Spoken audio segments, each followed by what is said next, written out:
Tama ba na magmahal ng dalawang tao ng sabay? Ang sagot, hindi. Di po ba? Kasi ang problema kapag nagmahal ka ng sabay, hindi rin pantay ang iyong pagbibigay.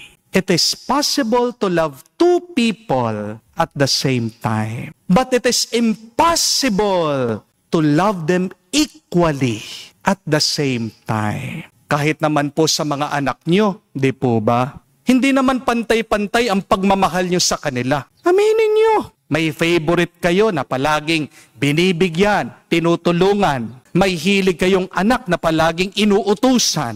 Meron kayong paboritong anak na palaging hinihingan ng pera. Di po ba? Kapag nagmahal ka, kapatid, gusto mo mat hindi, may uunahin at uunahin ka. Amen? Hindi pwedeng unahin mo ang lahat sabay-sabay. Kasi kapatid, baka nakalimutan mo, tao ka lang. Di ka naman Diyos eh. Kung Diyos ka, pwede kang sabay-sabay na magpakita sa lahat ng oras, sa lahat ng lugar, sa lahat ng tao. But you are not God. You are not omnipresent. Kapatid, paalaala ko, tao ka lang. May limitasyon ka. May hangganan ka.